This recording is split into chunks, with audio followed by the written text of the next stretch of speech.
Well, hey there, everybody. Welcome back to the channel. Thanks for hanging out with me today. And today we're going to be building the Top Force. Don't know how far I'll get. Hopefully be able to get through the full chassis. Not sure if we'll be able to get to the body in this one, but we'll definitely try to get the chassis built. That way at least we have the rolling stock. So once I get time to cut out and paint the body, we'll get that done. So in typical fashion, I'm just going to get everything laid out on the bench. We'll kind of do a once over of everything and then cut into the picture montage of everything going together. So I will see you guys back here in just a moment.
Alright guys, so we have a completed chassis. Now, it does not have the under tray on it yet. I haven't cut out any of the plastic. So once I get the under tray cut out, I'm going to make the decision at that point to whether I'm going to paint it or just leave it clear. I think the instructions basically say to put it on clear and just let it rock. So may go that route, not sure. But the body, I do want to take my time with that. I have a specific theme I want to go with it. It's not going to be the green, as James called it, the squashed frog. The body will be a different color. The decals are going to be different colors, but it's still going to hold that Top Force, look and decals, just different colors.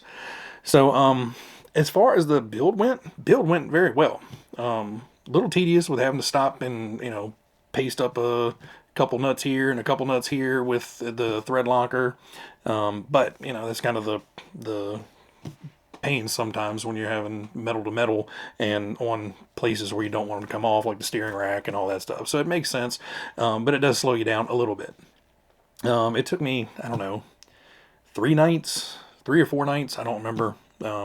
Everything's a blur, but 3 or 4 nights, finally got it all together. Now, didn't put anything extravagant in it. We have the 1060, which is now the stand.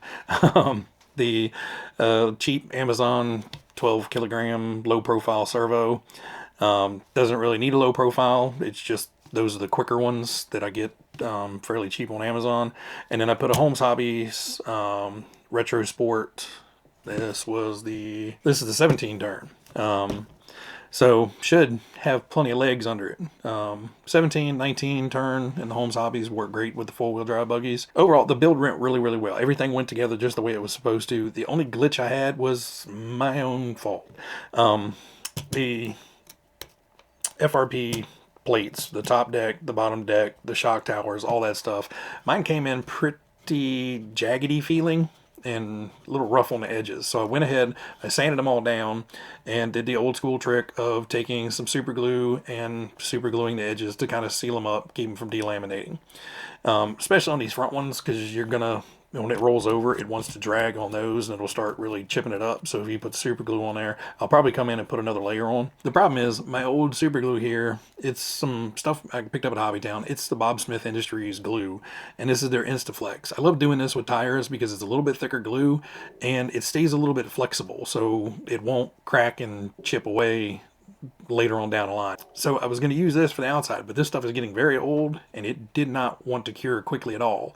So I ended up just blasting everything with some Bob Smith's activator to get it to pop, and I let it sit there for a few moments, and then I got a clean rag and started wiping everything down. Well, some of the areas evidently didn't get enough activator on them or just did not want to cure, and I smeared a little bit onto the FRP. It is what it is. Most of it was hidden by other parts and pieces going on, but there's still like a smudge here that's going to forever be on the chassis. Thankfully, nothing really on the bottom where you're going to see all the pretty. So thankfully, like I said, most of it was covered, but mistake on my part. The shocks feel nice. They're a little slow, but drop test, it feels fine. Now the funny thing is, before you put this top deck on, this thing's like a freaking tortilla. It just bends and bends and bends, and then you put the top plate on there and it really strengthens it up. It's amazing what this little tiny piece of top deck really does, because that bottom piece was just like every time you picked it up, the whole car flexed. The diffs, they're ball diffs, and they're unique. There's no way to tighten them up. Basically, you build them, and it just says tighten the screw all the way down. And you tighten the screw all the way down, and the diffs are pretty much set. So I don't know how that's going to go for long term. Are they going to get looser and looser and looser over time and then just start slipping? Or, those little spring washers in there kind of hold the amount of tension on there until it really gets worn out, and then it'll start slipping. I don't know. Never built one like this, but they are very unique diffs. It's a really weird design, and you kind of do have to pay attention to which way everything is going on, but overall, not bad at all. The only issue I had is I dropped one of the little cup washers, like the little spring washer deal, and that delayed us for about 30 minutes of me hunting around for that. It fell, and since it had tacky diff grease on it, it fell and stuck to the arm of my chair, which is black, and I didn't see it. I'd crawled all over the floor, took everything off the bench, and you know, sat back down in frustration, and then, you know, felt something on my arm, and yeah, it was a sticky washer. I'm sure we've all chased parts around like that before. But overall, great little build. I think it's going to perform really well. This guy, I love on the track, and it is clean again. I finally cleaned it up. When Al came over, he ran it around the track mostly, and it was a mess. But finally cleaned all back up and ready to go. Now, I guess the suspension is about as slow on this one, but the diffs, you know, are way different. Nice and free-flowing gear diffs on this, and then this has the ball diffs, which everything right now is still pretty snug. They'll wear in, loosen up, just hopefully it won't get too loose. I don't know, that's all about all I got to ramble on today, guys. I hope everybody enjoyed the build montage. It's a really cool kit. I'm just hoping once I get that big, you know, door stopper looking wedge body on here, I'll still love it. But hopefully with the different colors and, you know, might flatten that wing out a little bit. I don't know. It's a look I'm hoping I love. But, you know, I love this weird little guy, so I'm sure I will. Anyway, guys, everybody out there, you guys be happy, be healthy, be safe, and I will catch you on the next one. See ya.